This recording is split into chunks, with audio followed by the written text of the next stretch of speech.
The sky above the battlefield carried a silence that felt curated, as though the world itself had chosen to witness rather than intervene. And within that suspended breath stood Milim, sovereign of overwhelming force, watching not as a commander desperate for control, but as a judge presiding over the worth of those who dared to move beneath her gaze. Geld bowed with a warrior's final certainty, receiving her nod as one receives a verdict rather than permission. And he withdrew to command his force, his presence receding with the gravity of a mountain stepping aside for an avalanche. What remained in that elevated stillness were Milim, Obella, and Esprit, three figures bound by power, restraint, and the fragile tension between courage and calculation. "You're not going?" Obella asked, her voice steady, though beneath it lingered the residue of memory, friends lost to insectoid horrors that carved absence into her history. Esprit shifted, her reluctance clothed in honesty rather than fear. "Well, to be honest," she began, her tone carrying the weight of self-awareness, "I'm not up to their level at all." In that admission lay a rare form of strength, the courage to measure oneself without illusion, to stand before chaos and choose preservation over pride. She framed it as caution, yet it revealed discipline, a refusal to indulge in reckless glory. "Fair point," Obella answered, affirming not weakness but wisdom. Underestimating the insectoid commanders would be a bad idea. Thus, the first quiet judgment of the battlefield was rendered. Those who understood their limits earned survival. Those who glorified ignorance invited annihilation. And then, motion. Carrera entered the war like a verdict delivered without appeal. "Move." The word cut through the battlefield with ceremonial authority, and he obeyed. The swarm parted, the lesser creatures yielding as though they recognized an executioner among them. She advanced, her golden gun singing once before transforming into a blade of radiant gold, a weapon that embodied both elegance and condemnation. "I'm Carrera, the one who will take your life." Zeth, seated in stillness that bordered on arrogance, answered with disdain sharpened into doctrine. "Ridiculous. You can talk such nonsense only after you make me stand up from here." Here, praise and blame intertwined. Carrera praised her own inevitability. Zeth condemned her presumption. Between them, the battlefield became a tribunal where only action could define truth.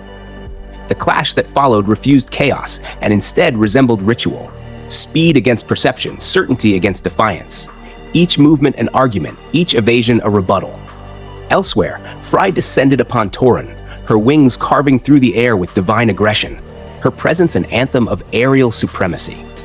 She struck first, as a ruler should, asserting dominance through momentum, yet Torun responded with something far more insidious than strength: understanding.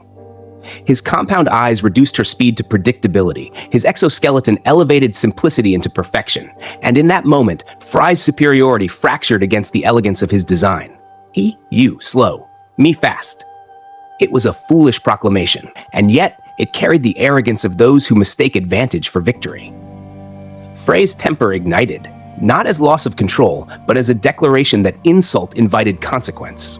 She rose into fury, embodying the truth Milim would later affirm. Gentleness never defined her, only those ignorant of her nature believed otherwise. Torun's mistake revealed the second law of this war. To provoke without understanding invited destruction far more certain than any calculated strike. Above them, Gabil advanced, his voice ringing with ceremonial conviction as he addressed his forces. "All of you, our enemies are insectoids. Do not let your guards down." His words praised vigilance and condemned complacency, elevating awareness into virtue. Yet even as he spoke, his instincts betrayed him, for he saw Bethop and felt the quiet tightening of fate. Bethop moved before hesitation could take root. "Yo, don't run on me." In that instant, distance lost meaning. Gabil reacted, his spear meeting the incoming strike with desperate precision. And though he survived the exchange, survival revealed the truth he sought to avoid. This opponent existed beyond comfort, beyond calculation. Fear brushed against his thoughts, clothed in memory. Sokka's tears, the cost of recklessness. And within that vulnerability, Gabil found clarity. "Aha! A worthy opponent. My name is Gabil." The declaration transformed fear into identity, elevating survival into purpose. He chose to fight, not because victory promised itself, but because retreat denied him entirely. Thus, The battlefield praised those who acknowledged fear and still advanced, while it condemned those who masked fear with arrogance. Carrera, by contrast, embodied measured supremacy. He ran, his strength restrained, his instincts sharp with judgment rather than impulse. Against Gabil, he perceived the imbalance immediately. His power exceeded, his victory assured. And yet he withheld excess, honoring the principle that true warriors preserved strength for the unseen threat.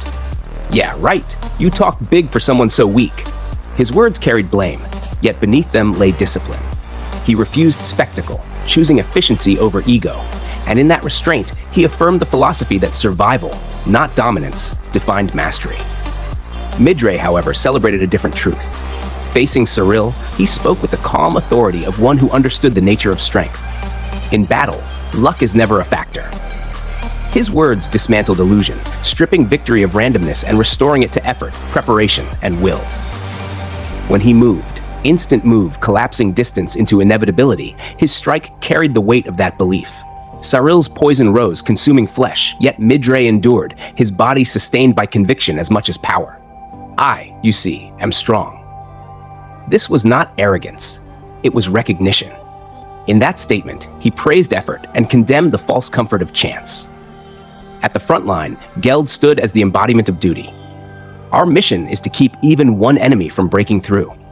His soldiers answered, their voices unified, their fear transmuted into resolve. They understood their role, not as heroes seeking glory, but as guardians defining the boundary between survival and collapse. When Geld's gaze fell upon the centipede-mounted commander, he stepped forward, accepting the burden without hesitation. In that act, he praised responsibility and condemned avoidance, elevating sacrifice into necessity.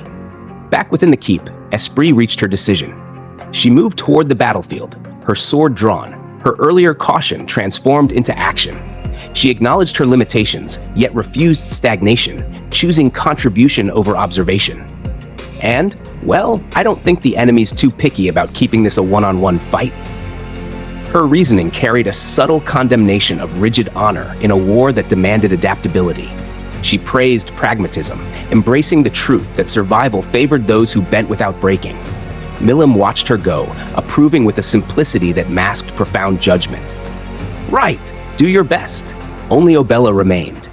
She stepped forward, her resolve sharpened by loyalty, her purpose ignited by the rare privilege of receiving Milim's command.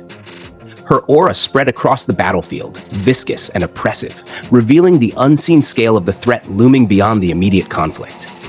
Zeranus, the Insect Lord, is an incredibly powerful foe. Her warning carried weight, not as fear, but as acknowledgement. She understood the hierarchy of danger, the layers of this war that extended beyond visible clashes. Milim's response carried a tone both casual and absolute. I'm thinking there are at least a few real dangerous ones out there. It was praise for awareness, blame for ignorance, and beneath it, a quiet preparation for the moment when she herself would step into the war, not as participant, but as conclusion. Obella bowed, her heart surging with a devotion that transcended duty. I'll be back. With that, she descended into the battlefield, her presence adding another thread to the intricate tapestry of conflict. And thus, the war intensified.